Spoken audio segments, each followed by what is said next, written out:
Pues arrancamos esta sexta mesa que hoy, junto con Fermín Jiménez y Jon Otazu, vamos a dedicar a la acción. El martes hablábamos de lo que no se puede decir, pues creo que hoy vamos a hablar de todo lo que se puede hacer. Vamos a hablar de la acción entendida desde la perspectiva que cada uno de nosotros entiende que refleja nuestra trayectoria, nuestra visión, nuestro mundo creativo. Como digo, se encuentran a mi izquierda Fermín Jiménez, que acaba de llegar hace 10 minutos de Valencia, y Jon Otazu, que acaba de llegar hace 5 minutos de Marte. Yo llevaba aquí toda la vida. Como lo importante yo creo que es que nos expliquemos lo mejor que podamos, voy a dar la palabra primeramente a Fermín, luego hablará Jon. Me ha pedido que le indique 1 minuto antes del tiempo que le corresponde, que le avise para que vaya acabando. Le he dicho que no lo voy a hacer bajo ningún concepto, que allá él. Y posteriormente, si todavía queda alguien aquí, hablaré yo. Fermín, la acción. Acción. Bueno, pues la verdad es que preferiría así luego extenderme más en el modo charla que así tipo perorata, que tampoco... Pero bueno, voy a hablar de la acción desde lo que a mí desde mi trabajo, y como, bueno, para mí ha sido algo... Yo empecé como pintor, digamos, ¿no? No tenía así demasiados conocimientos de arte contemporáneo, y entonces yo empecé la universidad como alguien que quiere pintar simplemente. Pero algunas de las cosas que ya hacía, simplemente sin llamarlas arte, pues ya eran acción, ya eran cosas que ocurrían. Mira, está por ahí Guille, voy a hablar de Yosu. Había una cosa que hacíamos en el instituto que no era... Bueno, eso simplemente la hacíamos porque queríamos, pero no le poníamos nombres, ¿no? Y era... entre cada clase había, no recuerdo ahora si eran 5 minutos de descanso entre clase y clase. Entonces me acuerdo que mi amigo Yosu y yo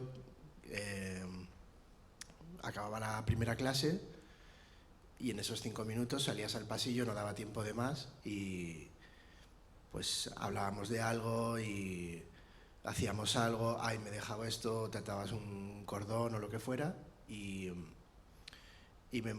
o sea, lo dejábamos que ocurriera lo que ocurriera, ¿no? Y luego cuando acababa la clase y seguía el siguiente descanso, lo repetíamos exactamente igual.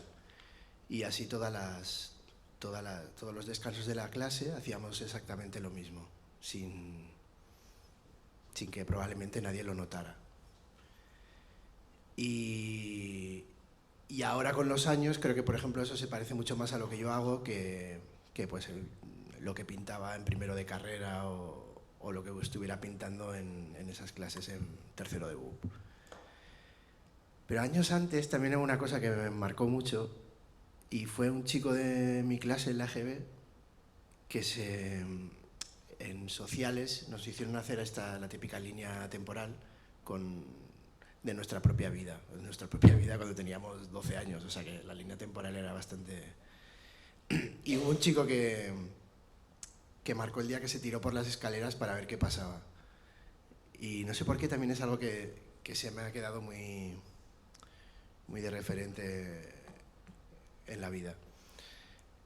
Y bueno, estos son 2 ejemplos de cosas previas a estudiar arte, para luego acabar estudiando arte y darme cuenta de que igual me interesaban cosas más relacionadas con la vida, ¿no? Otra cosa que recuerdo de la carrera era que muchas veces me interesaban más empiezas como a tener intuiciones sin haber recibido realmente excesiva información sobre cosas referidas a temas más performáticos o instalativos Y me acuerdo que cuando estaba de Erasmus cayó en mis manos un libro, creo que era de Andy Warhol, creo que sí, y lo que me obsesionó eran las fotos de taller. Era como, o sea, lo que quería, mi resultado final quería que fuera el típico catálogo grande, ¿no? Que tienes al final las obras de las serigrafías sin contextualizar ni nada y que no me interesaban mucho. Y en cambio las fotos esas pequeñitas que hay intercalando los textos, pues eran las que me gustaban, y realmente era como que me copiaba de empezar a darme cuenta que me interesaban mucho más los talleres como resultado final, ¿no? Y esto en el fondo tiene que ver con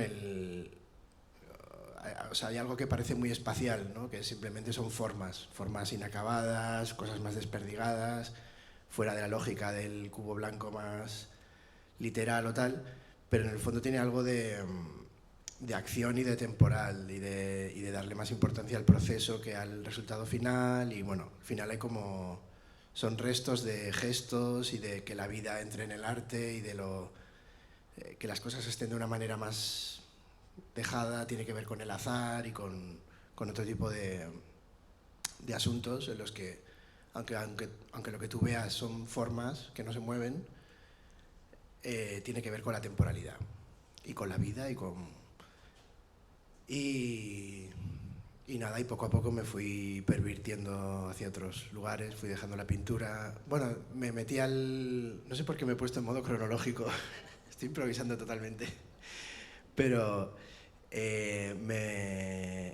entonces hacía este tipo de instalaciones como más, aún eran pictóricas, pero eran más expandidas y tal, y entonces no me dejaban en el departamento de pintura enseñar mi pintura de esa manera. Entonces ahí me metí en el departamento de escultura y ahí ya la cagué, porque ahí ya fue como, bueno, como en todos lados, ha habido en general como una especie de acuerdo en el que todo lo que empezó a explotar en el arte, que ya era inmaterial o performativo, se decidió que se metía en escultura. Bueno, por lo menos en Valencia. Creo que en otros departamentos, en otras universidades no, pero en Valencia, y yo creo que es habitual, por esta cosa de lo espacial y tal, se decidió que todo lo que no había donde meterlo se metía en escultura. Y ahí, pues claro, empecé a conocer otro tipo de acciones y tal, y poco a poco me fui acercando a cosas que tenían que ver más con lo del descanso del instituto. Y aún así era todo muy así, muy universitario, muy formal, muy de... o sea, era como una manera en general muy soporífera de estudiar cosas súper divertidas, que lo hacían muy aburrido y tal. Como gente como Robert Smithson, que en realidad tiene un sentido del humor increíble, hacían que fuera aburridísimo, en general. Lo estoy grabando, ¿no? Y entonces, en último año de carrera, un amigo y yo nos fuimos al Pompidou, y después de ver las exposiciones, bien, tal, bueno, como no estuvo mal, había una sala de audiovisuales y se podían ver los vídeos. O sea, había como cintas de VHS, creo que eran, y podías simplemente elegir cosas y meterte. Y de manera casual encontramos las esculturas de 1 minuto de Erwin Burn, y ahí hubo como un flashazo para mí de repente de encontrar algo que era formalmente bonito, pero era pura acción, era temporal. Bueno, era temporal y era espacial, ¿no? Pero tenía de repente algo así, y sobre todo tenía mucho sentido del humor y frescura, y tenía algo con lo que conecté muchísimo, y con lo que por fin tuve como pistas de, se puede hacer esto y que te vaya relativamente bien en la vida, y no ser los frikis que éramos entonces, así te da como ánimo. Otra de las personas, porque ahí en Valencia o hacías proyectos súper sesudos con esta lógica como muy de la lógica del proyecto, ¿no? estos son mis objetivos, estos son mis referentes, como todo muy, muy cerrado y formado y tal, o hacías pintura abstracta de un tipo que tampoco a mí me estaba interesando en ese momento. Y de repente se abrieron vías, ¿no? También ahí Marc Vives y David Bestue estuvieron haciendo sus acciones en casa, que ganaron el premio Generaciones, y también fue como el ver gente de tu edad con un sentido del humor y con una manera de hacer que pues eso, como había como un pequeño brillo de esperanza de que quizás algún día nos podían hacer caso haciendo esas cosas, y eso te va también como realimentando y animando a trabajar así. ¿Y qué es trabajar así? Pues, pues es eso, para mí ha sido, sin dejar del todo la forma y la materia, meter la vida en el arte, ¿no? Nunca, bueno, también Francis Alice, por ejemplo, fue un ejemplo de alguien que ha trabajado, no sin taller, porque él también pinta, pero para mí fue salir o sea, creo que más que la acción pura y dura me interesaba la vida y lo temporal. Y también había otra cosa, siguiendo con esta cosa que me ha dado así como académica, había una escuela, o sea, había un profesor, Bartolomé Ferrando, que es un histórico de la performance, que hizo, si no recuerdo mal, creo que fue la primera asignatura que hubo de performance en España, en la cual en realidad no me apunté, aunque luego hice un curso y tal, pero había una escuela de acción en Valencia que ya tenía ese cierto sentido del humor que me gustaba, y que, bueno, eran todos amigos míos y estábamos todos trabajando juntos y también como aprendiendo a editar vídeos juntos, y fue como una escuela muy buena, aunque ya digo que yo en concreto no fui a sus clases.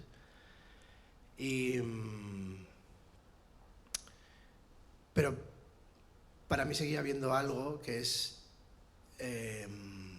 igual que esta lógica de llevar esculturas a un cubo blanco, pasaba un poco esta cosa de ir a hacer unas acciones a un sitio a las 7 de la tarde,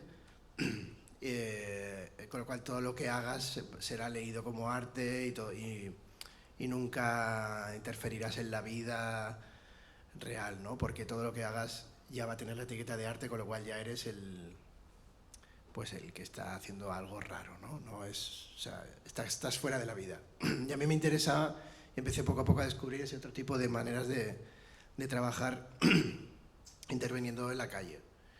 Y muchas veces incluso eso, sin esa... evitando ser leído como artista. A lo mejor grabábamos las cosas, pero intentábamos que no se viera, que el cámara no tuviera importancia, o era como hacer pequeños gestos en la calle, que sí los documentabas y tal, pero luego quedaban allí de alguna manera como con esa lógica de lo antimonumental, ¿no? de camuflarse en la vida y de hacer pequeñas brechas que son un poco... Hay una cosa que leí que me gustaba mucho, que era como el hacer una pequeña brecha en la realidad y hacer, aunque sea una pequeña cosita, que sea leída, que sea un cambio en lo real, hace ver la realidad como algo menos compacto y menos inamovible, ¿no? O sea, el hecho de que alguien haya cambiado una pequeña cosita a ti te hace ver pues yo también puedo... O sea, la realidad es más plástica y deformable y hay más brechas de las que creemos, ¿no? Y eso es un poco uno de los temas para mí, salirme de ahí y hacer este tipo de trabajos más temporales. Y bueno, no sé si conocéis mi trabajo. Yo hablo un poco desde mi biografía. Pero bueno, he probado cosas. De hecho, hay algo que ocurre, que creo que es bueno para mí y malo para mí, que es que no me... tampoco he llegado como a una lógica de trabajo. O sea, igual ahora hago un proyecto de 2 años en el que estoy metido por algo y luego se me ocurre una pequeña tontería de 5 minutos y pueden llegar a tener el mismo valor, ¿no? Y entonces, pero sí, creo que siempre, aparte de que hay ciertas cosas como el sentido del humor y así que están constantes, creo que siempre ha habido una... bueno, yo es que lo llamo como performatividad o así, pero vamos, es... creo que la palabra acción o la palabra performance o lo temporal, creo que todo más o menos estamos manejando ahí, ¿no? las mismas ideas. Y entonces por eso que a veces he hecho cosas como meter una moto en un coche, meter el coche en un camión, todos con el depósito lleno, y salir de viaje hasta que acabe la la gasolina del camión, luego seguir con el coche y luego seguir con la Vespino hasta que haga pluf, pluf, pluf, pluf y llegar a un sitio y todo eso ha sido, bueno, para mí es como una aventura, es de nuevo lo de tirarme, lo del compañero de clase, de tirarse por la escalera para ver qué pasa, sin tener ser como muy permeable a la vida, ¿no? De nuevo, como muy permeable a... Hay como siempre digo que está como soy el opuesto, sobre todo cuando voy a grabar un vídeo y hay más gente conmigo o tal, siempre es el opuesto a Stanley Kubrick, ¿no? Los típicos documentales de estos directores maniáticos que da igual que la actriz le acaben de comunicar que ha muerto su marido, él va a rodar o incluso prefiere porque va a estar más dramática en la escena y le gusta este hotel pero van a construir una copia exacta porque él lo quiere no sé cómo, ¿verdad? Pues yo soy el opuesto a eso, ¿no? Es como, ay, que no sé quién no ha venido pero bueno, pues va, pues lo hacemos así, o en fin, es como planteo reglas del juego, las meto en la vida y luego es como, pues hemos cogido el camión y queríamos ir hacia Marruecos, pero la frontera, y yo ya me imaginaba como una cosa muy exótica y tal, pero ya 3 días antes, es que si no vas con la green card, no, que se llama también tarjeta verde o algo así, la de cruzar no vas a llegar a África porque no te van a dejar pasar si no tienes, bueno, pues hacia Francia, y de repente como el paisaje del vídeo cambia absolutamente, ¿no? Pues es que no vas a conseguir el tiempo que tú quieres, el permiso de camión para conducir algo que pueda llevar un coche. Bueno, pues venga, cogemos una de las que... un camión que lleva... ¿Cómo se llaman? Los que llevan... un remolque, no, de los que van arriba. Y entonces, bueno, pues lo lleva un conductor. Bueno, pues tengo que negociar con un conductor que hace normalmente un tipo de trabajo y tengo que explicarle lo que hago yo y convencerle de que tiene que agotar la gasolina, de que no sabemos a dónde vamos. Por ejemplo, ese tipo de lógicas también de meterme en la vida muchas veces son meterme en los oficios de la gente, ¿no? Y en este caso, pues, es como alguien que siempre hace lo mismo y que tiene un saber y unas capacidades, utilizarlas para otra cosa, ¿no? Y para alguien que es un conductor, un transportista, decirle que no sabes a dónde vas, es como, no entiendo. O sea, o sea, hacerle entender que no sabes dónde vas a llegar, pues es bastante interesante. Creo que interesante para mí, interesante para él, interesante para el que vea el vídeo y vea que, pues eso, que de repente la realidad puede ser otra cosa. Y, por ejemplo, también he trabajado con un meteorólogo al que no conseguí explicar, no conseguí abrir su corazón. Y, por ejemplo, yo quería que él hiciera una especie como de predicción en reverso que predijera el tiempo del pasado. Quería como en algunas fechas concretas, tipo el día de la toma de la Bastilla, que hiciera una especie de predicción del tiempo de ese día. Trabajar en vez de... porque al final tiene algo que ver con manejar el caos, que ellos en realidad tampoco pueden estar nunca seguros de lo que va a ocurrir en el futuro, pues trabajar hacia atrás también hay algo de también trabajar con una ciencia exacta para algo inexacto, ¿no? Pues no fui capaz de hacerle entender lo que quería y no lo conseguí, pero bueno, creo que también los fracasos a veces son interesantes.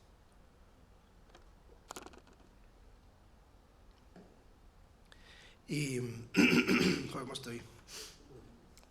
Luego, por ejemplo, uno de mis greatest hits, que es el de cuando crucé España de piscina en piscina, desde la punta sur hasta la piscina que tenían mis padres en Mutilva, desde Tarifa a Mutilva.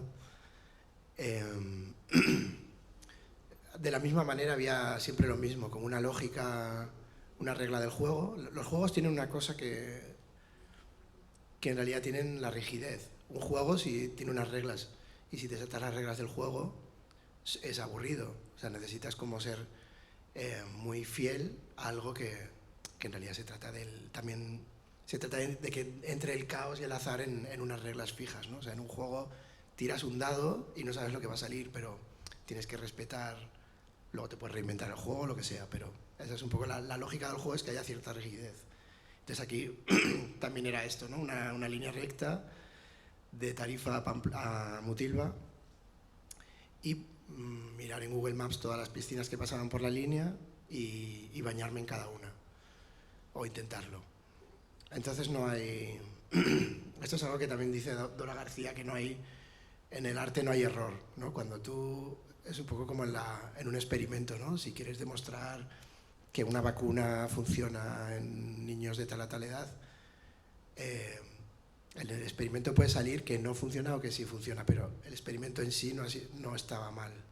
O sea, no hay posibilidad de error cuando te metes en la vida y haces algo. Entonces, por ejemplo, para mí, tanto si me dejaban entrar en la piscina o no había error, había una experiencia, ¿no? De repente encontrarme por ejemplo, en el sur, encontrarme con familias extranjeras que tienen segundas residencias en el sur y no me dejaran bañarme. En cambio, más hacia el norte había como más clase media y había más piscinas pequeñas y era más accesible. De hecho, luego esto lo repetí en México y también pues fue como súper desastre, pero no era un error, era constatar otro mundo y incluso otro urbanismo y otra... Bueno, de hecho allí lo que había era gente amabilísima, pero con una Kalashnikov sonriéndome y diciéndome, no te puedo dejar pasar. Pero eso no es ni bueno ni malo, ¿no? Era ver qué pasa, era tirarme por las escaleras y ver qué pasa. Y no, y algo que iba a decir con esto también era que, de nuevo, con esta cosa que tenemos en general los artistas de querer documentar lo que hacemos, pues quieres grabarlo en vídeo, pero siempre está esta cosa de cómo resolver el no convertir, en el momento en el que hay una cámara más o menos profesional delante, pues ya es como, bueno, no es un tarao, seguramente no viene a degollarme porque hay un profesional con una cámara grabando y tal. Esto debe ser para... Entonces sí que me ponía un micrófono de corbata así bastante escondido y mi amigo estaba bastante lejos grabando ese primer encuentro, por lo menos. Luego ya cuando me decían que sí, se acercaba y se metía conmigo, ¿no?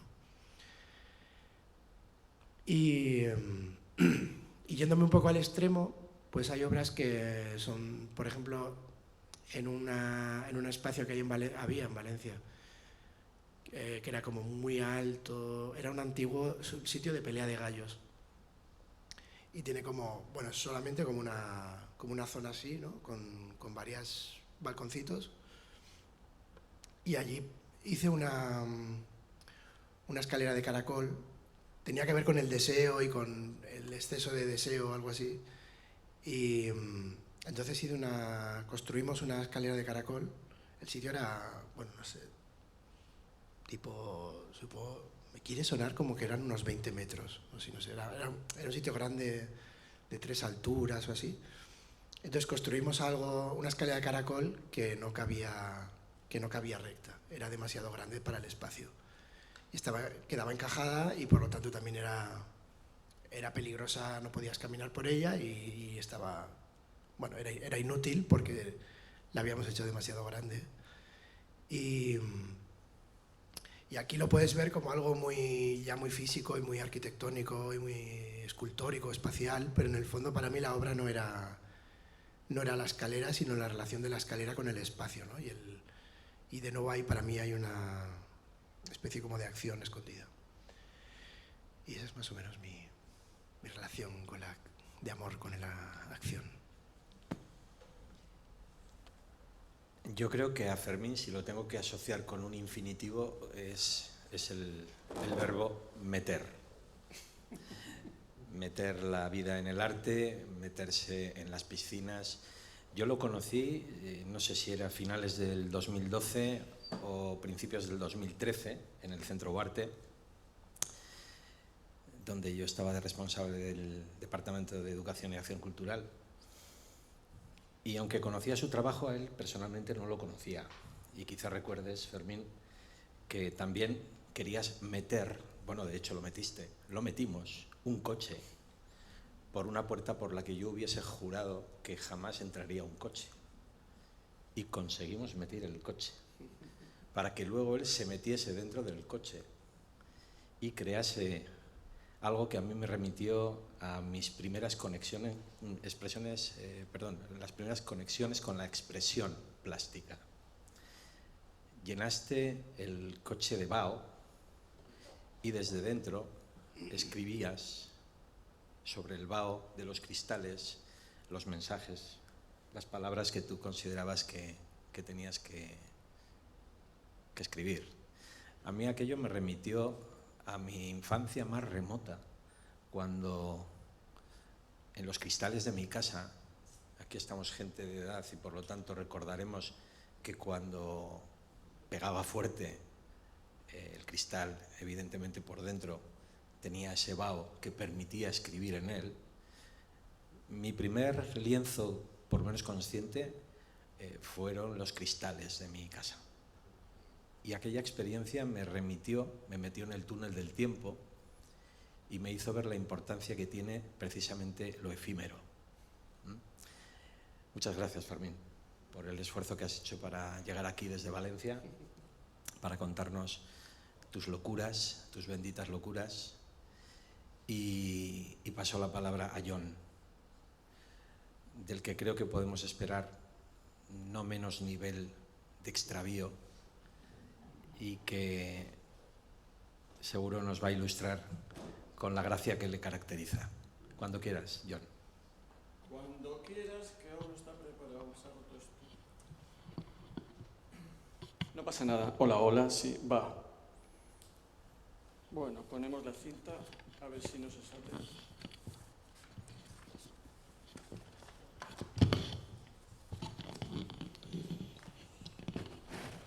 Bien. Estos son los problemas del directo.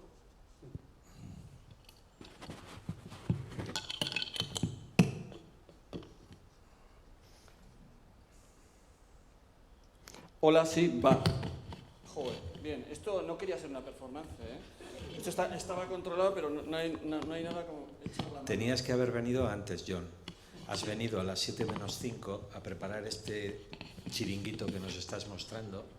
Lleva desde las 5 de la tarde aquí preparando lo que evidentemente funciona de una manera creativa.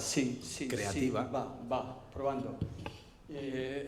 Como los de Adelante, Jon. los abandono. Buenas tardes. No sé lo que va a salir porque no tengo ni idea. Tengo un caos mental como suele ser habitual en mí. Me gusta el orden, soy muy metódico, muy limpio, muy escrupuloso con todo, con la vida.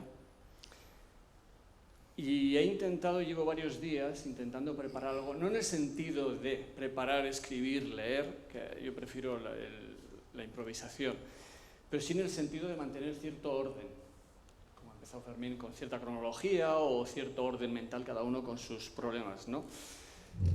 Lo que pasa es que llego a una conclusión muy extraña, porque tengo una vida un poco rocambolesca y me resulta entonces muy complicado, con que prefiero olvidarme de todo, dejar que el caos entre en acción, como suele ser habitual en mi vida, y si os gusta, bien, y si no, pues... Bien. Acción. Mira, ahora me acuerdo que es una palabra muy bonita y muy interesante en el mundo del cine.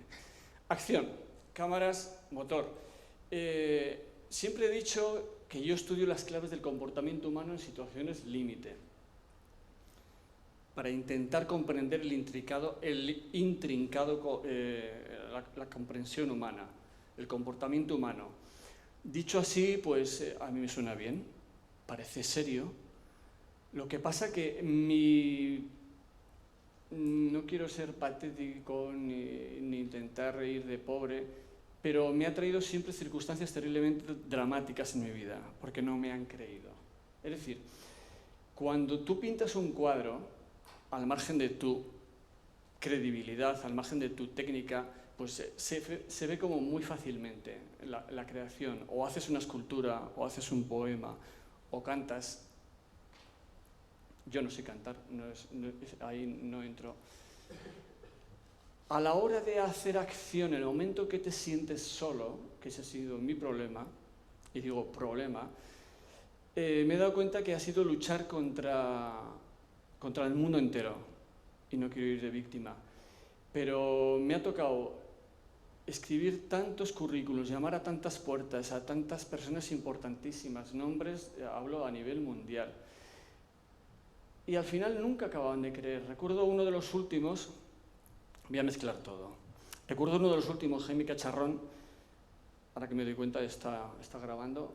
Bueno, no soy de los que creen mal de la gente, o sea que no voy a decir nada malo, voy a intentar ser totalmente fiel a la realidad. Jaime Cacharrón, director de Red Bull a nivel internacional, estaba antes de director aquí de marketing en España, luego lo ascendieron y se fue a Latinoamérica. Le mandé uno de mis proyectos, que más de uno, igual no sabéis, este hombre habla de proyectos como si supiéramos quién es, ya os lo voy contando un poco. Y era tan salvaje, y la palabra está bien empleada, era tan salvaje que era difícil de creer, pero siempre he defendido algo que es de sentido común. Para creer algo no hace falta más que demostrarlo. Da igual lo que te cuenten, y en cualquier rango de la vida, demostrarlo. Le envié un boceto en el que yo estaba delante de un coche. En aquel boceto, además ya le ponía boceto, era un Fórmula 1, entonces claro, yo estaba delante del Fórmula 1 pintando un cuadro. Él habría visto la foto y habría dicho, este se le va la olla. Las fuerzas G, esto es imposible, esto... En fin. Y eso que le envié luego otras fotos de cosas que yo había hecho. Y digo que no me creyó porque sencillamente me remitió a África Saeta, creo que es Saeta, de directora comercial en su momento en Red Bull aquí en España. Y ella, en aquel tiempo, estoy hablando del 2009 creo que era, con la crisis que hubo aquí, bueno, a nivel fuerte. Y me dijo, oye, mira, andamos mal de presupuesto, que lo puedo entender por la crisis. Estamos muy mal de agenda, que también lo puedo entender, porque Red Bull es un monstruo a nivel mundial a la hora de hacer, todos sabemos el tipo de trabajo que hace, empleando su bebida.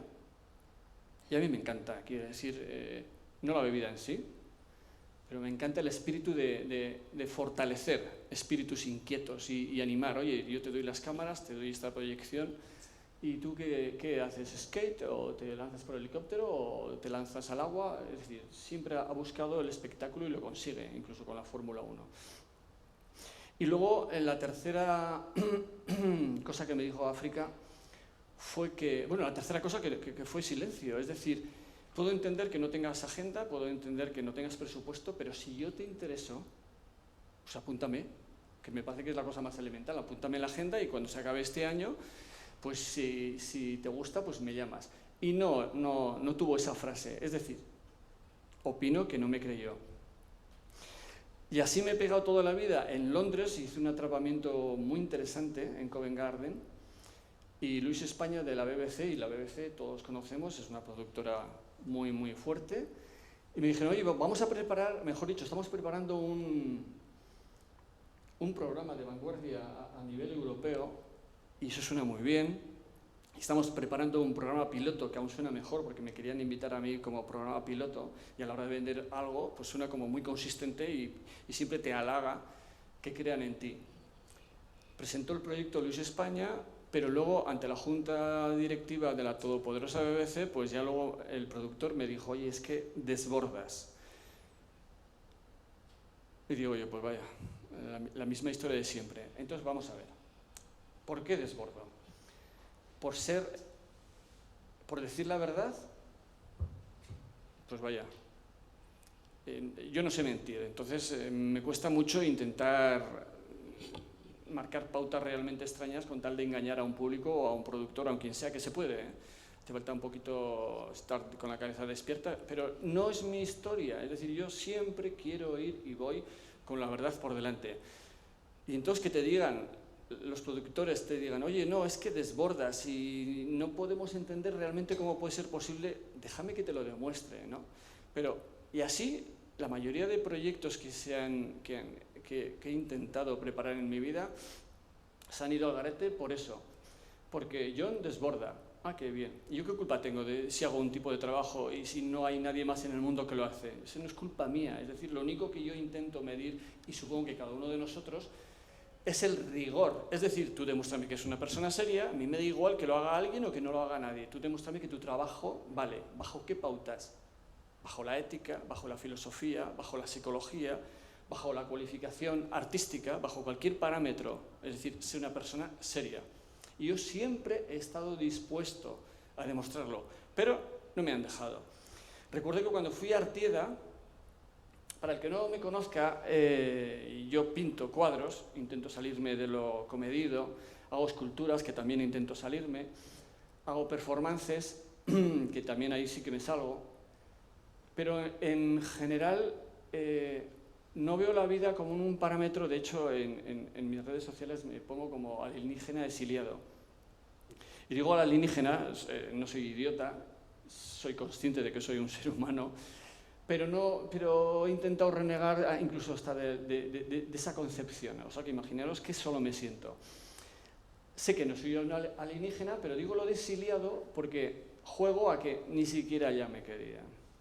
O sea que a la hora de formalizar un parámetro de entendimiento con el cosmos, con la vida, siempre lo he tenido claro. Desde que tengo 7 años y recuerdo tener eso de razón, yo ya sabía, y no me considero ningún niño privilegiado, siempre me considero hambriento por aprender, siempre he sabido que tenía que llegar a un poder grande y a tener mucho dinero, pero ¿para qué?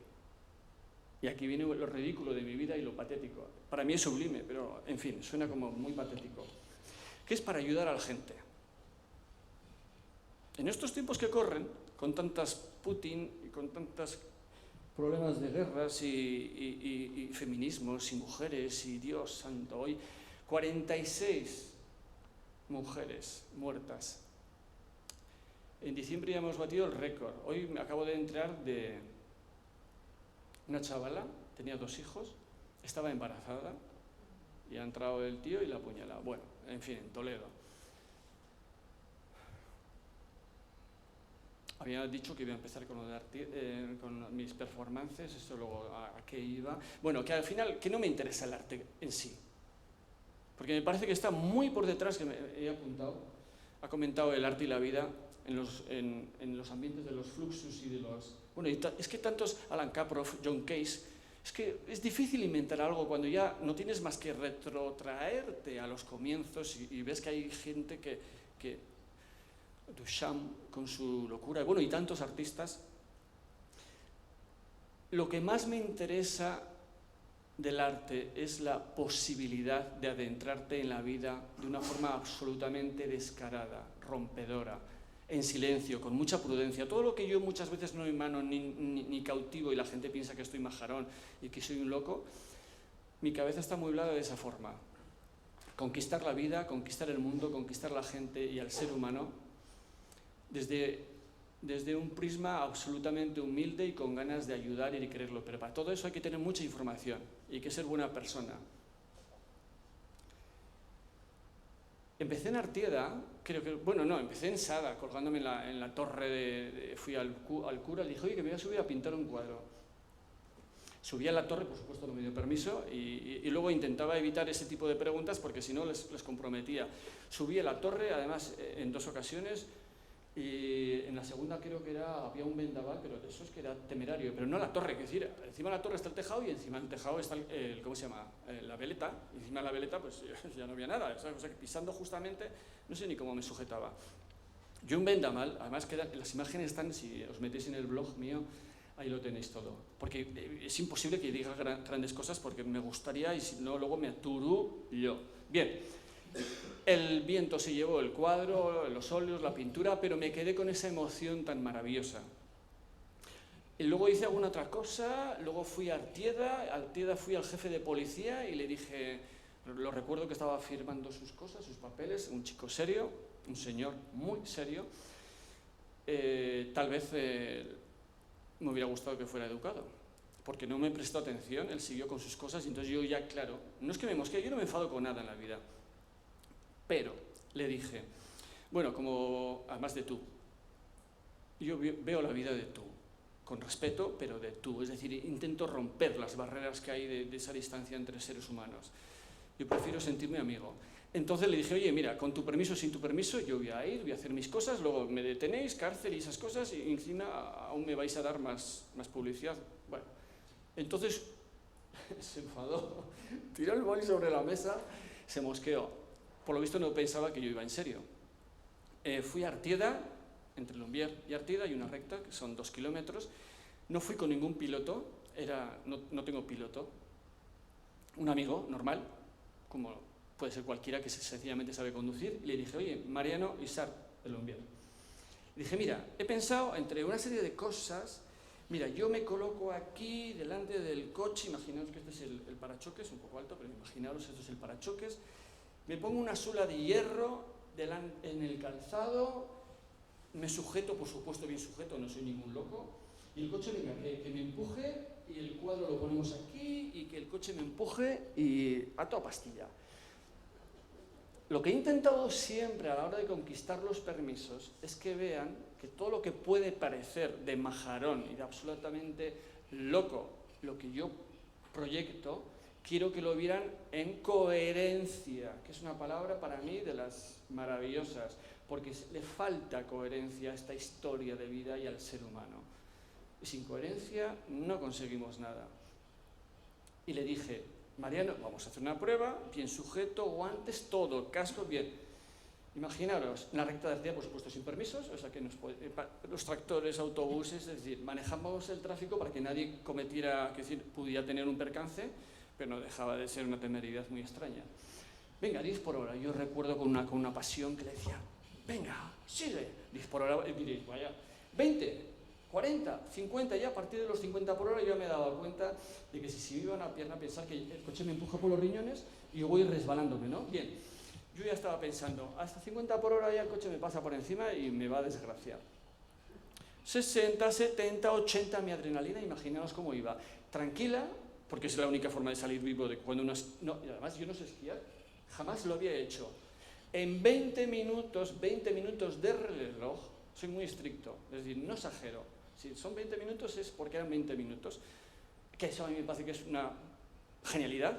Bien, John. Es que es muy bestia, de no saber esquiar, de no patinar, de no haber hecho jamás eso, y en mi lucubración mental, si yo creo, esto no es frase mía inventada por mí, pero todo aquello que la mente puede concebir, se puede hacer.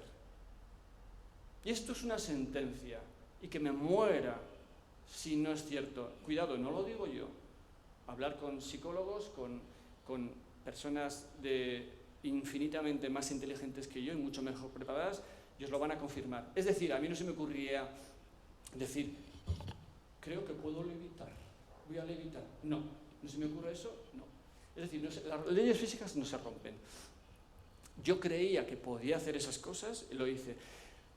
A los 20 minutos estábamos a 155 por hora, que era lo que daba a tope el R12 TS.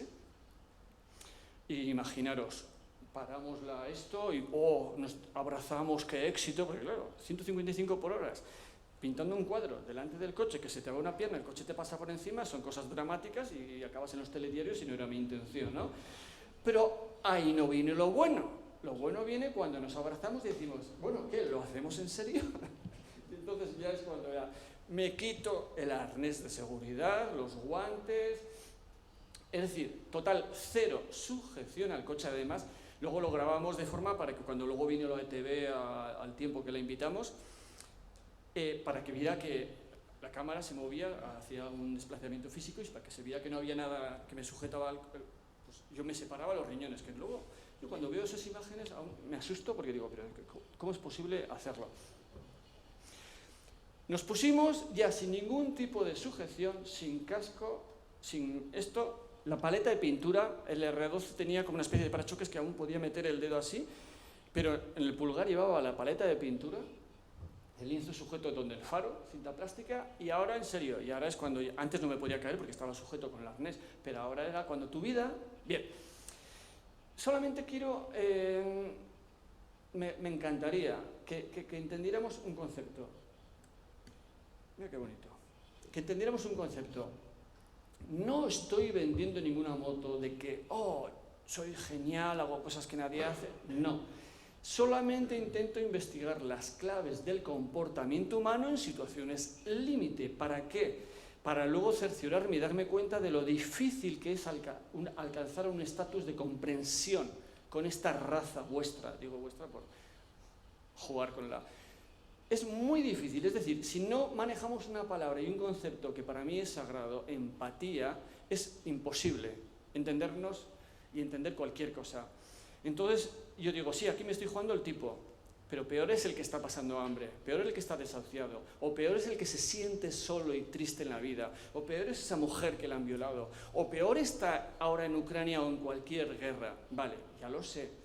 Y para acercarme a esa barrera de romper esos límites, yo hago mis historias. También he hecho otras más complejas, como ir a la guerra en la antigua Yugoslavia, que ahí también me la jugué, y atrapamientos. Es decir, es que necesitaría hora y media. Bien, la cosa, que llegamos a esa velocidad tope, nadie murió, todo fue fantástico, y me gustaría que captarais, si alguna vez habéis sentido éxtasis, ojalá, no lo sé, si alguna vez habéis estado tan maravillosamente conmovidos, es decir, qué hermosa es la vida, que merece la pena, es decir, una alegría que te desborda. Si alguna vez habéis sentido eso, eso es lo que se siente cuando eres capaz de conquistar límites que no están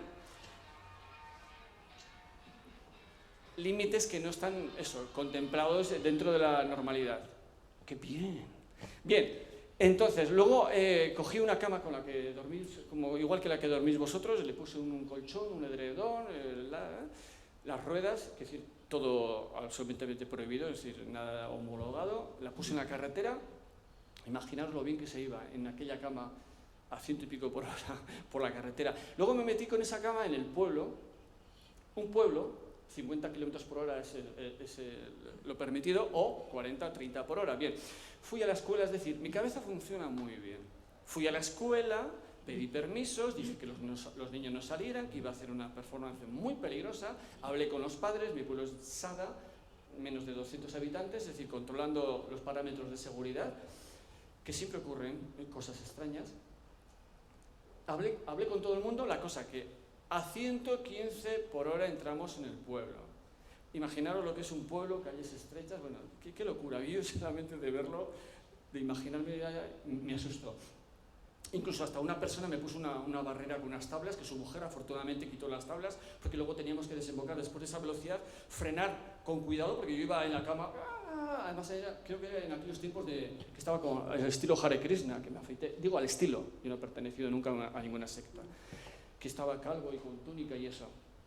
Muy peligroso y muy dramático. Bueno, lo conseguimos. Y también me puse a esquiar y dentro de un ataúd, hice un ataúd y arrastrado por la carretera, me ponía también encima del capó a toda velocidad, dentro de un coche, montaña abajo, por la Sierra Leire, que sabéis que hay una pendiente muy interesante. Es que tengo una retahíla de performances muy complicadas. La cosa, y luego lo he mezclado con atrapamientos que eran aparentemente menos complicados. Atrapábamos a gente, en Londres atrapé con más de 10 kilómetros de cuerdas y 500 metros cuadrados de cuerdas. A la gente, la psicología, la forma de entender la vida, qué te sientes atrapado, hicimos entrevistas, pusimos música. Iba a tener un espaldarazo a nivel mundial, porque Londres es Londres, la BBC, la prensa, teníamos apalabrado todo. ¿Sabéis quién se murió en mitad de mi performance? Es decir, ha habido veces que sí, tengo mucha suerte, no me quejo, porque fíjate que he hecho cosas muy peligrosas y aquí estoy. Y ando, y tengo la fortuna de poder andar, y eso es una suerte inmensa, porque hay mucha gente pobre, triste y desgraciada, a mí me da mucha pena, que no tienen ese lujo. ¿Quién se murió? La persona más mediática del mundo, en 1997, Lady Di. Por lo que hubiera sido mi espaldarazo a nivel mundial, como artista serio, e intentando a que me consagraran, pues imaginaros, me robó toda la repercusión. Incluso Telenavarra, con todo mi respeto, no, Telenavarra no, era Pamplona Televisión, que fueron allí para grabarme y me dieron plantón también. Grabaron sí un montón de cositas y la entrevista y unas cosas, pero claro, en el momento más álgido de que yo estaba ahí ya conquistando un poco la cima del mundo, ¿dónde están? ¿A que se han ido a las velas? Claro, estaba Buckingham Palace, imaginaros, con las velas, cientos, miles de personas, Lady Di era Lady Di, ¿no? A mí entonces me dejaron. Bien. Como no soy de querer mal a nadie, pues asumo mi realidad y digo, bueno, John, desgraciado, y aprende. Y eso es lo que a mí me hace evolucionar. Eso me hace evolucionar. Incluso, como ya se acaba el tiempo, tú dime qué tiempo voy. Fíjate, os voy a decir una cosa que es muy dramática en estos tiempos que corren. Me han acusado incluso hasta de abusar de niños. Y yo a la persona le dije, por favor, si tienes pero el más mínimo dato de que eso sea cierto, tu obligación cívica, moral, ética, es ir a la Guardia Civil, denunciar a Jon Otazu, que abusa de niños, y por favor, que le corten la cabeza. Pues no, hay personas que por lo visto creen ver algo, o creen oír algo, o se elucubran, o se imaginan. Y digo yo, pero que estás hablando con una persona un tanto mediática, pública, más ahora, antes estaba mucho en los medios de comunicación, cuando llevaba 250 apariciones ya dejé de contarlas, y hay cosas que no se pueden decir, no se pueden, eso es la difamación, y más en los tiempos en los que corren, es terriblemente peligroso. Otro me dijo, es que cuando el río suena agua lleva, y además estaba con amigos, para que veáis, que decir, amigos, qué palabra, con colegas ahí en el pueblo sentados, es decir, como testigos, nadie levantó ni abrió la boca para decir, perdona, conocemos a Jon. En un pueblo, ¿quién no se conoce en un pueblo? He hecho cosas delante siempre, bueno, delante cuando estaban los padres, pero es igual, cuando no estaban los padres he hecho talleres en el estudio y los chavales me querían arrabiar. ¿Por qué no le preguntas a ese chaval que entonces tenía 10 años, 8, 10, porque ahora que tiene 25, 35, pregúntale, vete a preguntarle que es tu amigo? A ver si yo he abusado o me he extralimitado con algún niño. Y todos te dirán pues, lo que te van a decir, ya me conocen, ¿no? Qué terrible. Entonces, eso iba a lo de que hay veces que la vida intenta cortarte la cabeza, pero con ganas, pero la única forma es agradecerle. Yo agradezco que haya gente que crea que soy un abusador, o que crean que soy idiota, o que crean que soy su normal. ¿Por qué? Porque a mí eso me hace evolucionar. Y creo que la cosa más bonita del mundo es ser consciente de que tenemos todos muchísimo que aprender, muchísimo que dar, muchísimo que compartir, y pensar que el arte es una posibilidad inmensa para conquistar el mundo, pero en el más bello y amplio sentido de la palabra. Cambiar la sublimación que se hace de lo bello, de lo estético. Yo creo en ello, pero me parece también muy hermoso cuando vamos a lo ético. Es decir, intentar, soy de los que creen, estúpido, que sé tú el cambio que quieres ver en el mundo. Empecemos por nosotros mismos y a través del arte tenemos un arma maravillosa para sembrar con sensibilidad absolutamente todo. Pero para eso, claro, alguien te tiene que creer. Y a mí no me han creído. Y es una pena. Y en otro momento, cuando haya más tiempo, pues os contaré un poco mi vida. ¿Más o menos he estado dentro de un límite? Has estado desbordado, como corresponde. Es el infinitivo que tenía previsto para ti. Desbordar. Jon Otazu desbordado. Yo a Jon también lo conocí en una situación asociada al arte, en una inauguración en la Sala de Armas, hace más años que a Fermín, era no sé si finales de los 80 o principios de los 90. Creo que ambos habíamos sido seleccionados en un certamen de jóvenes artistas. Yo, curiosamente, con la pieza que está nada más entrar ahí colgando, y te recuerdo perfectamente haciendo lo que yo en aquel momento interpreté como un desbordamiento de ego, porque John estaba deambulando por la sala de armas con una cámara de vídeo que colocaba encima de sí, grabándose en todo momento, sin más miramiento hacia nada que esa actuación, ¿no? Actuación, al menos desde mi punto de vista en aquel momento. Luego, conforme he ido conociendo el trabajo de John y al propio John como ser alienígena exiliado, creo que lo único que había era un desbordamiento de visión. Yo creo que eres el primer ser al que he visto hacerse un selfie, con muchos más años de antelación de lo que curiosamente ahora se maneja como algo habitual, ¿no? Bueno, yo voy a hacer también mi aportación en relación a este tema en un registro evidentemente propio y que no guarda relación, como en las sesiones anteriores, con las experiencias de los colegas a los que invito en esta mesa. Y lo voy a hacer siguiendo más o menos el esquema que hasta ahora vengo utilizando, intentando aprovechar esta oportunidad para poner en orden algunas cosas que tienen que ver con la importancia que la acción tiene en mi creación plástica, ¿no? Necesidad y acción siempre van unidas. Cualquier actuación que llevemos a cabo tiene un porqué y un para qué, una causa y una consecuencia. En última instancia, somos lo que hacemos. Nos construye nuestra conducta y no hay conducta sin función. ¿Por qué estoy aquí sentado expresando lo que digo? ¿Para qué estoy aquí sentado expresando lo que digo? En estos momentos mi comportamiento se compone de una determinada activación psicofisiológica y emocional, de un discurso mental y de unas conductas motoras. Todo en su conjunto tiene su razón de ser en la necesidad que yo tengo de compartir mi experiencia y el propósito de hacerme entender lo mejor que puedo al explicarme. No hay comportamiento sin necesidad que atender, ni sin función que cumplir. Pinto porque tengo necesidades que cubrir. Lograr bienestar, dominar mi impulsividad, aumentar mi autoconciencia, ahondar en lo que me interesa, expresar mis inquietudes, comunicarme con el mundo y proyectarme en él.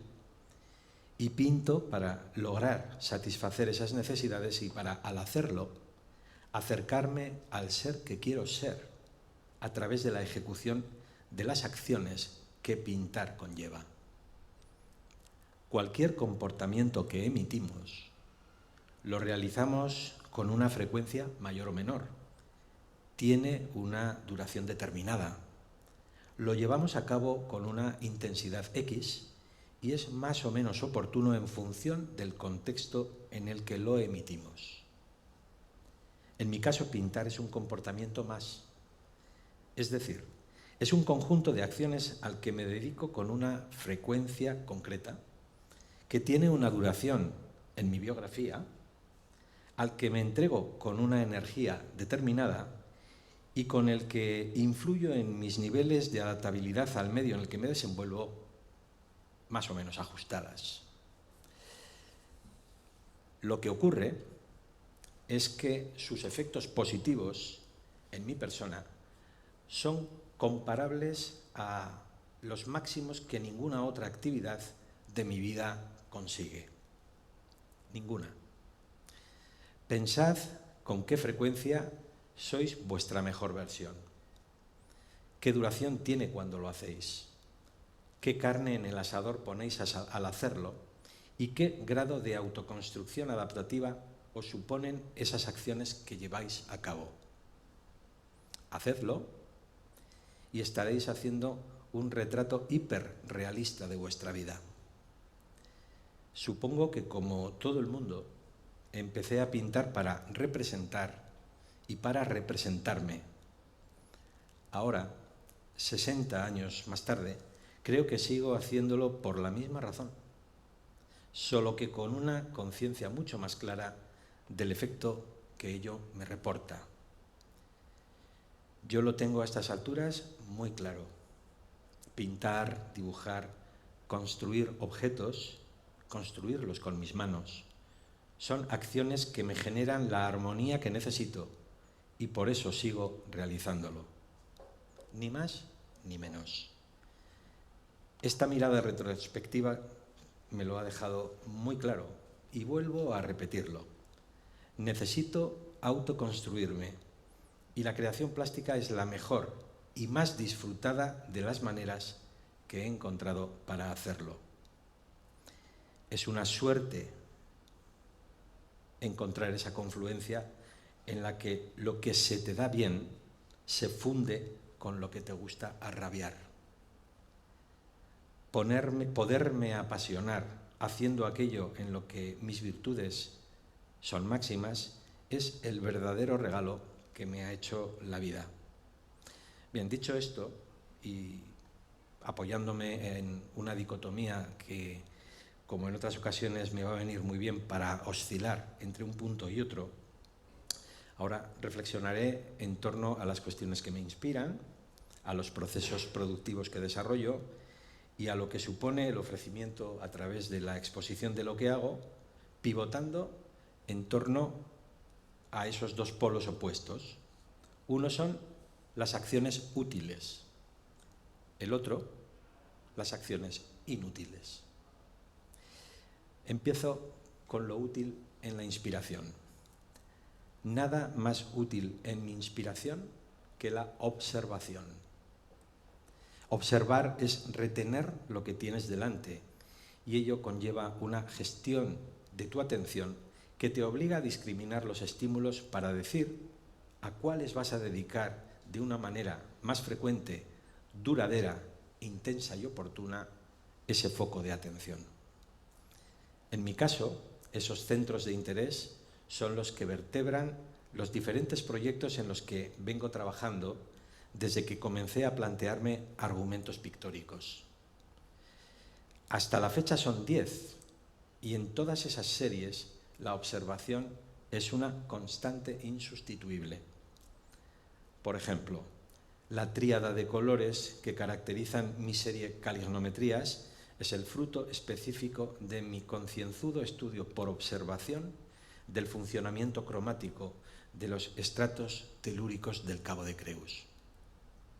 Otro ejemplo, mi serie Sangaku, que es el resultado de observar cómo se protocoliza en Japón algo tan emocional como es la gratitud.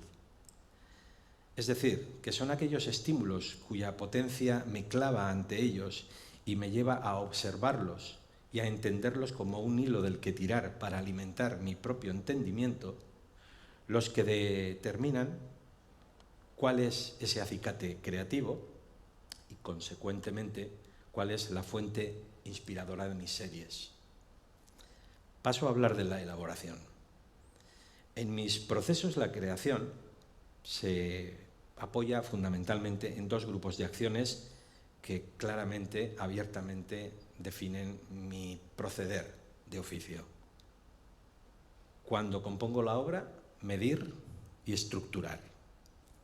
Cuando la realizo, interaccionando soporte, pintura y herramienta, percutir y acariciar. Pero eso es obvio y prefiero centrarme en la utilidad de otra acción mucho más sutil: esperar. Esperar es una acción muy exigente, más todavía para quien oculta en su yo disimulado el ansia de la premura. Esperar a que la mezcla de óleos esté en su punto.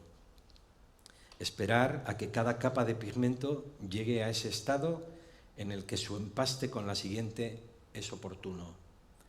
esperar a que el impenitente blanco de zinc alcance su tersura, esperar a que otros resuelvan técnicamente lo que yo no puedo y, sobre todo, esperar a que ese nudo estimular que se amarra a mí en forma de idea y emoción encuentre razón de ser para poder transformarse en desatada evidencia artística.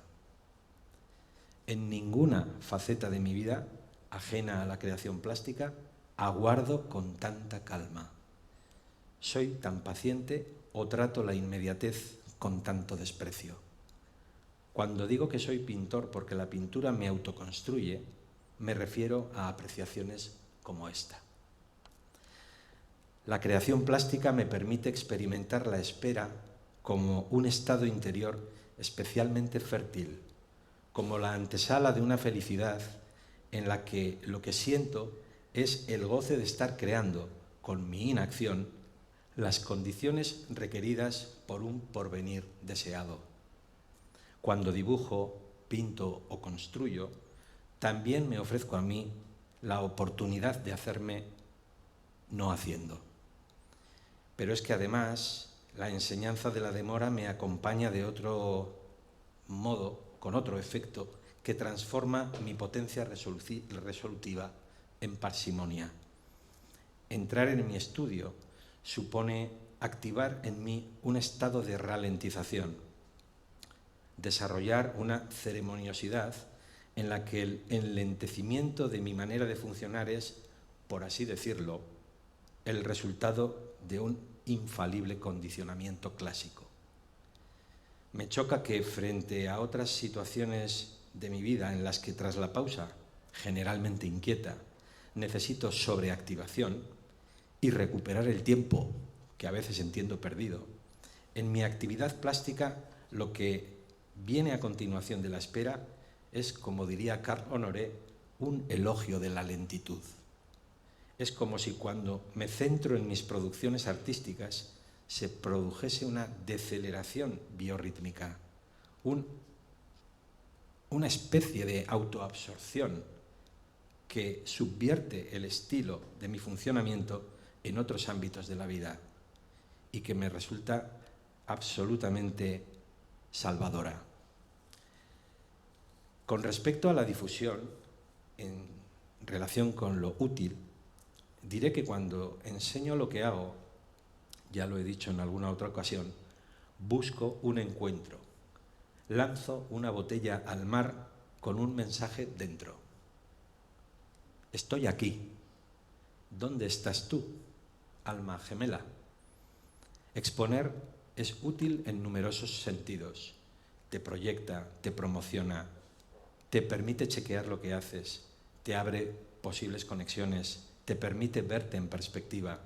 Incluso a veces te ofrece el refuerzo que supone que alguien compre uno de tus cuadros. También en el sentido de enseñarte a tolerar la frustración de que en ocasiones eso no llega a lograrse.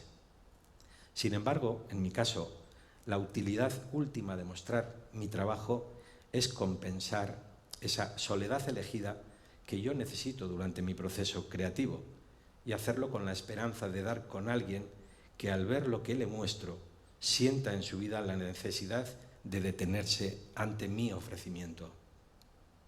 Aspiro a aquietar, a convertir el espacio-tiempo del contemplador de mis obras en una oportunidad para el encuentro consigo mismo y, en consecuencia, para su encuentro conmigo, independientemente de que quizá jamás coincidamos. Voy ahora a lo inútil. Lo inútil en la inspiración. Convendréis conmigo en que lo inútil tiene mala prensa.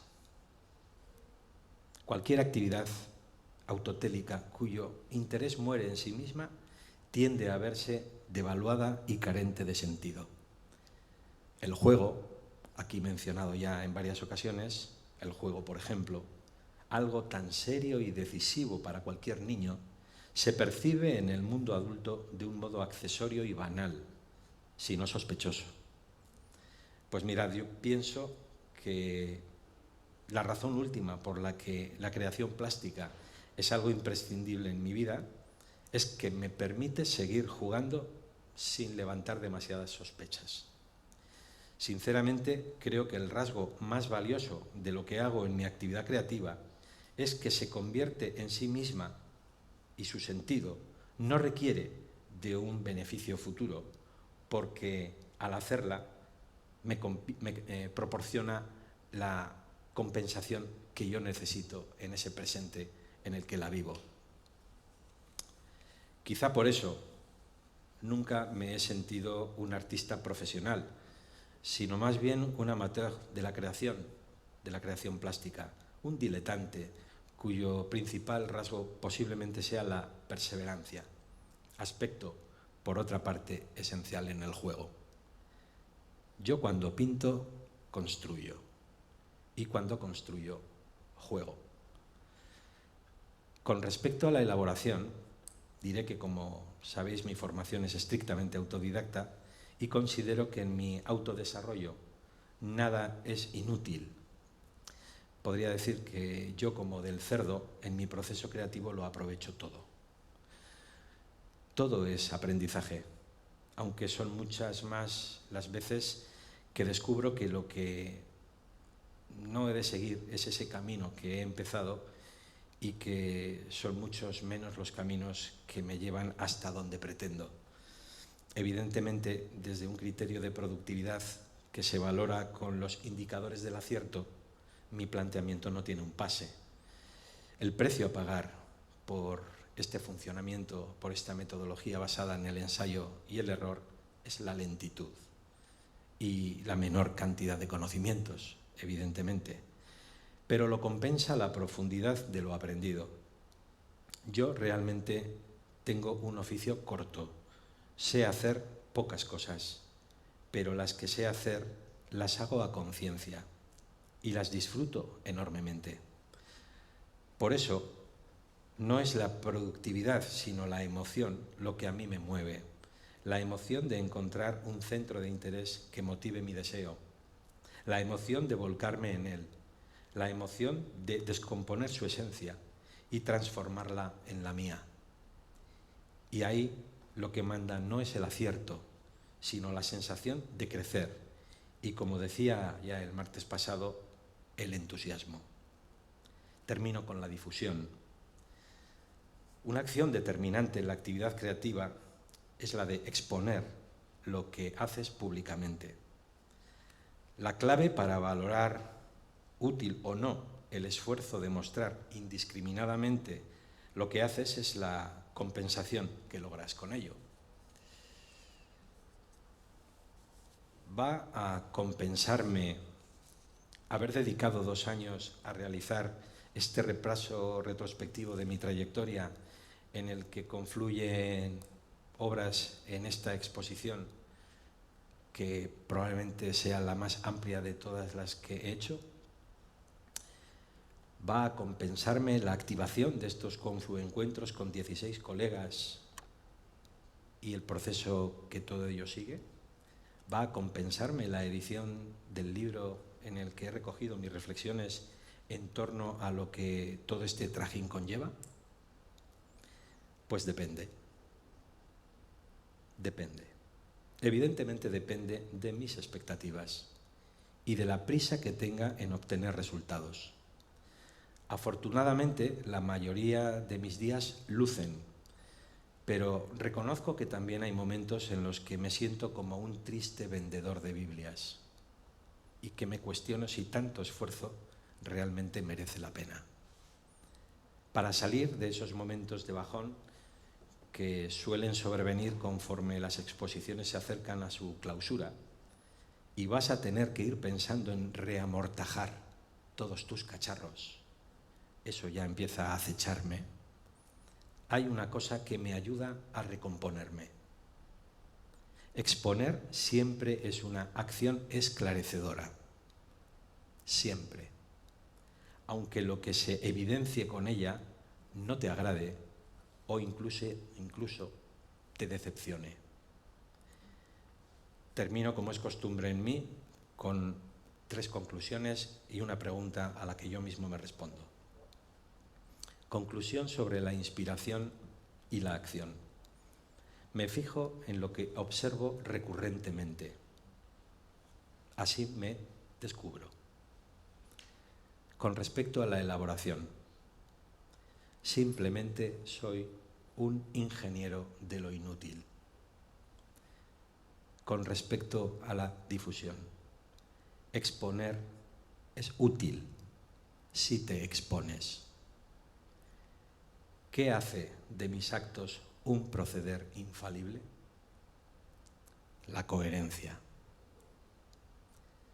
Si sé cuál es la razón íntima de lo que quiero hacer y actúo en consecuencia, podré o no acertar, pero seré yo. Otra cosa es que yo merezca la pena. Hasta aquí mi aportación y cerramos con esto, lo que es la de los 3, para abrir un turno de intervenciones, comentarios, preguntas, disquisiciones. Animaros, que hoy tenemos un micrófono libre. Antes no había micrófono, casi. Raúl, dímelo. Hola.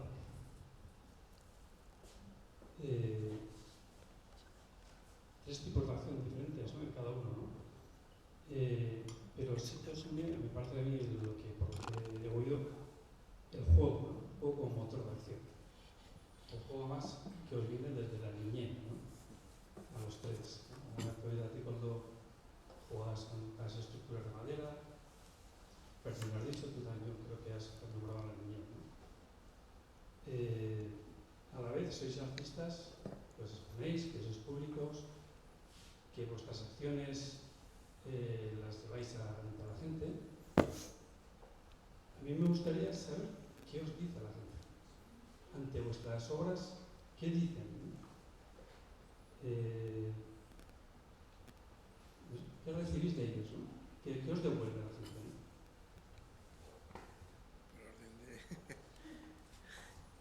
¿no? Muy variado. Son muchos años de recibir respuestas.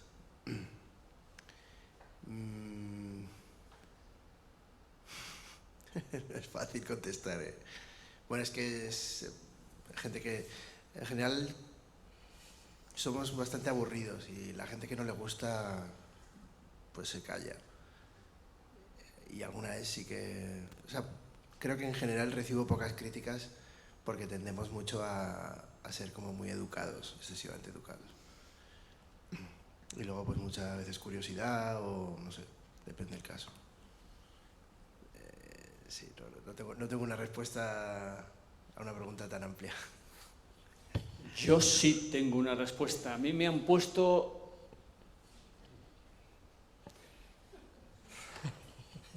En fin, se me ocurrían unas nubes negras.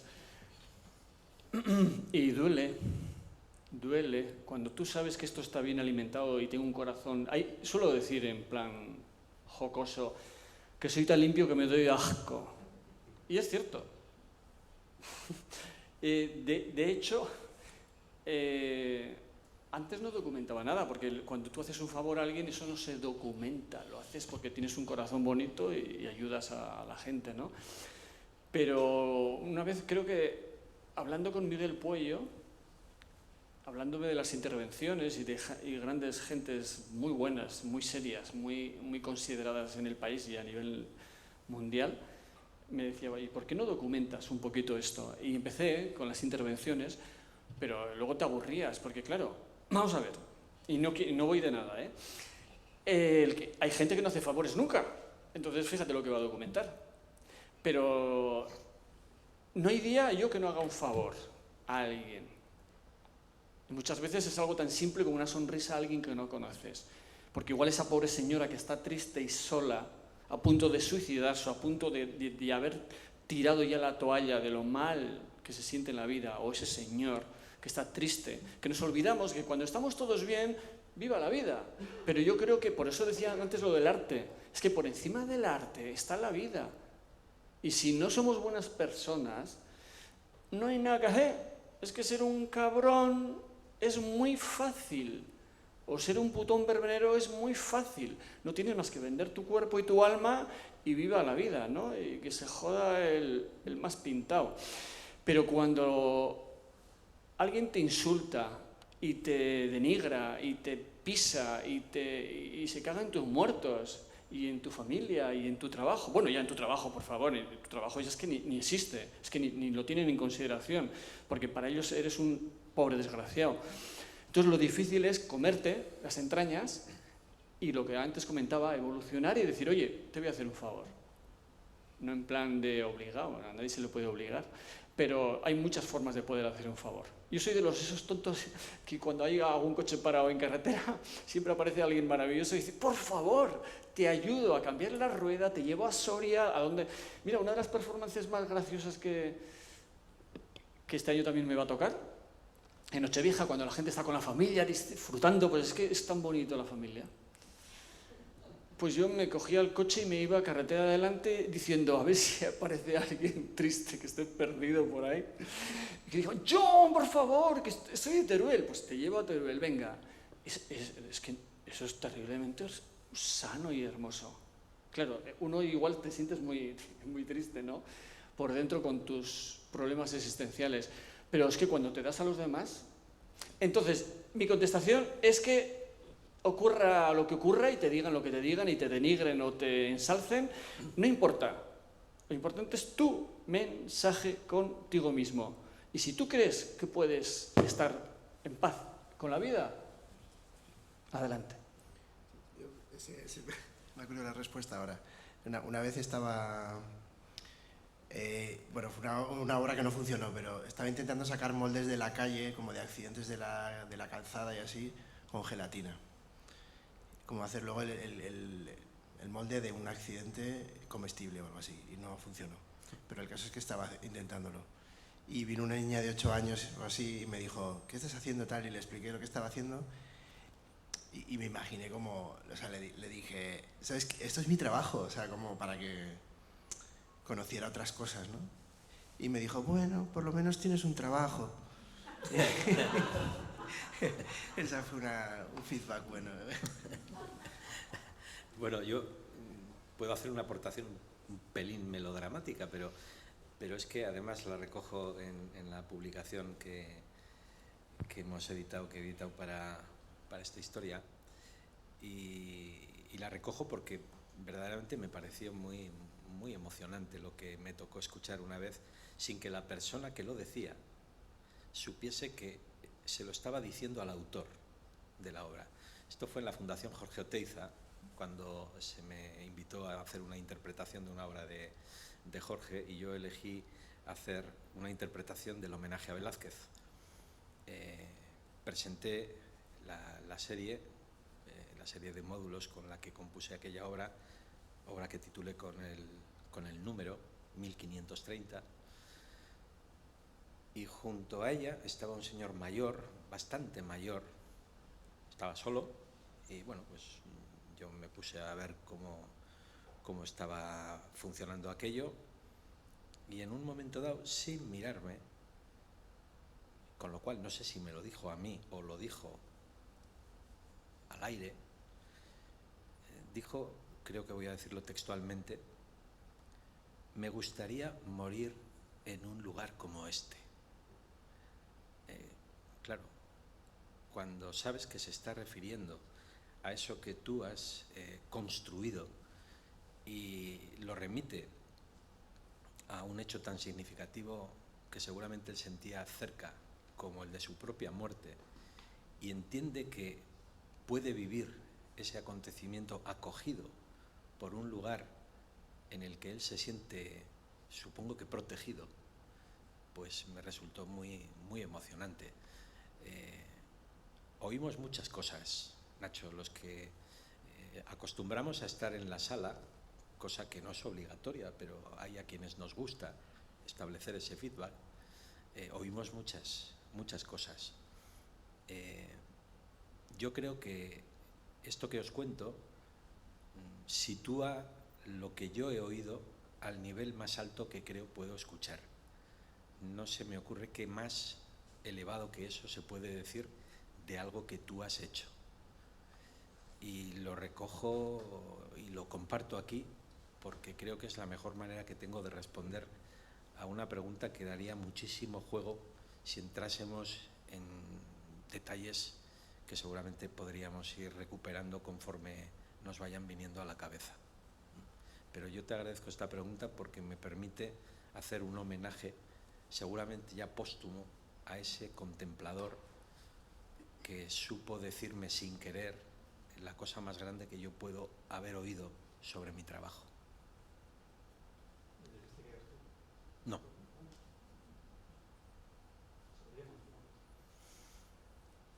Creo que era mejor dejarlo ahí. ¿Alguna pregunta más? ¿Alguien quiere hacer alguna intervención? Yo Venga, sí. María José Recalde. A ver, que preguntes algo. Sí. Yo sí quiero hacer alguna pregunta. Ah, qué bien que vamos a contar con lo cuidado. Sí. Sí, porque hay algo que en formato distinto, pero creo que es un denominador común, al menos entre nosotros, que es que nos divertimos mucho. Yo creo que me divierto con un tono muy distinto al vuestro, pero yo me divierto mogollón haciendo lo que hago. De hecho, persevero porque me lo paso muy bien, ¿no? ¿Qué papel juega? Antes Fermín ha hecho referencia al sentido del humor. Yo creo que es marca de su producto, el sentido del humor. La insolencia de Jon Otazu en el sentido más descarado creo que también es marca de la casa, pero creo que al margen de esos matices, indudablemente el divertimento es un aspecto fundamental. ¿Lo veis así? ¿O cómo lo veis? Venga, Jon. Yo creo que es la... Qué bien, es que te da Se te un oye alarde bien. de chulería hablar con dos micrófonos. Y así escuchamos por un altavoz y por el otro. Qué bien, es que yo me siento feliz. ¿Cuál era la pregunta? Sí, divertimento. Y os lo voy a decir desde una experiencia realmente reciente. Hace poco más de un año, yo en mi vida había sentido ansiedad. Era impensable. ¿Y por qué en mi caso es impensable? Porque yo, esta palabra tan utilizada ahora con el empoderamiento, yo estaba empoderado toda mi vida, desde que tengo uso de razón. Yo ya sabía que iba a triunfar y que tal, cada uno se engaña como ¿me entiendes? Pero para mí no era un engaño. Entonces, desde muy pequeño, de hecho, yo recuerdo que a los chavalicos, a mis amigos en el colegio, les decía, tengo un secreto. Venían a ver, la fuerza, mucho antes de que saliera la película de La Guerra de las Galaxias. Y yo realmente lo decía, evidentemente no en la fuerza física, era un tipo flaco, siempre he sido flaco y siempre, bueno, sí, tengo empuje, pero no en el sentido ese estúpido de fuerza, sino en cuestión de fuerza mental, de fuerza emocional, de fuerza de amar la vida y comértela y, esta es la palabra, porque si no sería un puñetero egoísta, compartirlo, porque para mí es lo más sagrado que hay. Entonces, a mí eso me produce un divertimento. Se me queda muy corta la palabra, lo comentábamos ayer, es puro entusiasmo, pura adrenalina, pura ganas de amar la vida. Y cuando me vino lo de, creéis que se me va la olla, pero yo luego retomo, cuando me vino lo de la ansiedad, dije, ostras. Mira, aprendí una cosa, y quedaros con esto porque es muy interesante. Una cosa es el punto emocional acerca de las cosas. Yo emocionalmente comprendía cuando a alguien le venía la ansiedad o estaba triste o incluso luego un poquito más dramáticamente viene una depresión y luego ya sabemos lo que viene, pues que la gente perdemos las ganas de vivir y te puedes incluso suicidar o dejar morir en vida. Y cuando me vino la ansiedad y de repente sentí yo que era otra persona, la única forma de poder salir de allí ha sido comprender el mensaje de que La mente es el juego del engaño. Traducido, si nos hablamos bien, nos acercamos a que tengamos opciones agradables y positivas de la vida. Y si nos hablamos mal, es decir, tanto si crees que sí o si crees que no, tienes razón. Todo depende de cómo te hables. Y yo, a través del arte, a través de la vida, a través de lo que quiero a vuestra raza, me sentí que la ansiedad desaparecía solamente bajo ese prisma de abrirme a mis propias posibilidades, engañar a mi mente, porque cuando uno siente ansiedad, si lo habéis sentido, ojalá que lo hayáis sentido todos para que sepáis que se puede salir de cualquier grado de ansiedad, pero es a base de autoconvencimiento y a base de decirse mensajes bonitos y limpios. ¿Y todo eso a qué te lleva? A que reconduces tu forma de entender la vida y por supuesto que te tienes que divertir. Y cuando te sales deprimido y con ganas de... que yo he sentido lo que es perder el sentido las ganas de vivir, sentirte súper mal y en cuestión... Además, yo si os diera mi cóctel en salud... bueno, la salud no me quejo tanto, pero en salud, dinero, amor, todo ese cóctel completo, había momentos en los que el cóctel es explosivo y dices tú, muérete y vas a estar mucho más feliz. Entonces, revertir todo eso viene de esta palabra, de diversión, de engañarse, de autoconvencerse de que no tenemos realmente derecho a estar mal, porque siempre es cruel y bonito también esto. Hay peores personas, es decir, hay personas que están mucho peor que tú. Es decir, hay personas que no pueden andar, que no pueden moverse, que no pueden incluso pensar, etc. O sea que muchas veces siento que los demás nos podemos quejar incluso de vicio. O sea que, por supuesto, es necesaria la diversión, si no, qué horror. A pesar de que toda mi vida es dramática, en fin. ¿En tu caso, Fermín? Sí, me divierto y creo que se ve en el trabajo. Y de hecho, como se da tan por supuesto en el trabajo, también he de decir que a veces no me divierto nada. Y hay muchos momentos muy pesados y muy... Todo el rato me acuerdo siempre de la biografía de Duchamp, que habla de la diferencia entre el artista como él y el artista profesional, que tiene que hacer muchas cosas que no son tan divertidas, ¿no? Y al final yo he elegido ser un artista profesional y a veces pues hago cosas aburridísimas para tratar sobre lo divertido. Luego está como pequeña nota que la palabra es un poco pedante, esto que voy a hacer de, como diré, en plan etimología, pero que es bonito que la palabra diversión tiene que ver con divergir y con salirte hacia otro lado. Y en ese sentido, divertirse para mí muy a menudo es de nuevo lo de tirarse por las escaleras para ver qué pasa, ¿no? Como que muchas veces sí que tengo tics y repito cosas, pero divertirse muchas veces es que pese a que pues es tu próxima exposición y a lo mejor te parece importante por algún motivo o algo, pero es bonito no saber muy bien qué va a pasar del todo, ¿no? Y ahí está la parte más divertida.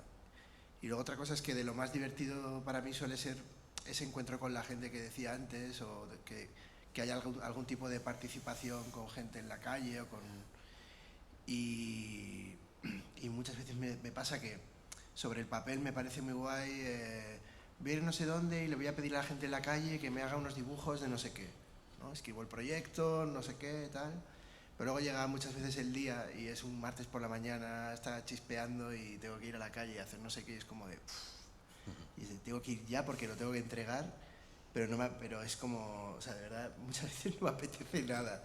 Pero luego bajas a la calle, lo haces y es lo más maravilloso del mundo, es lo que más... Cuando rompo esa barrera conmigo mismo para hacerla y pasan cosas y hay como un encuentro extraño con otras personas y tal, es divertido. Muy bien. Bueno, si no hay nada más que preguntar o aportar, podemos dejarlo aquí. Gracias, Jon, gracias, Fermín. Un placer. Gracias a todos, todas.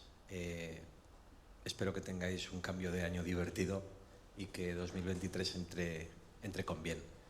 Gracias y el martes, no recuerdo exactamente el día, pero ya después de las Navidades retomaremos las conversaciones. Nos quedan 2 temas pendientes, el tiempo y el concepto, que los abordaremos respectivamente con con Mar Mateo y con Belén Puyo, y posteriormente con Javier Balda y Miguel LH.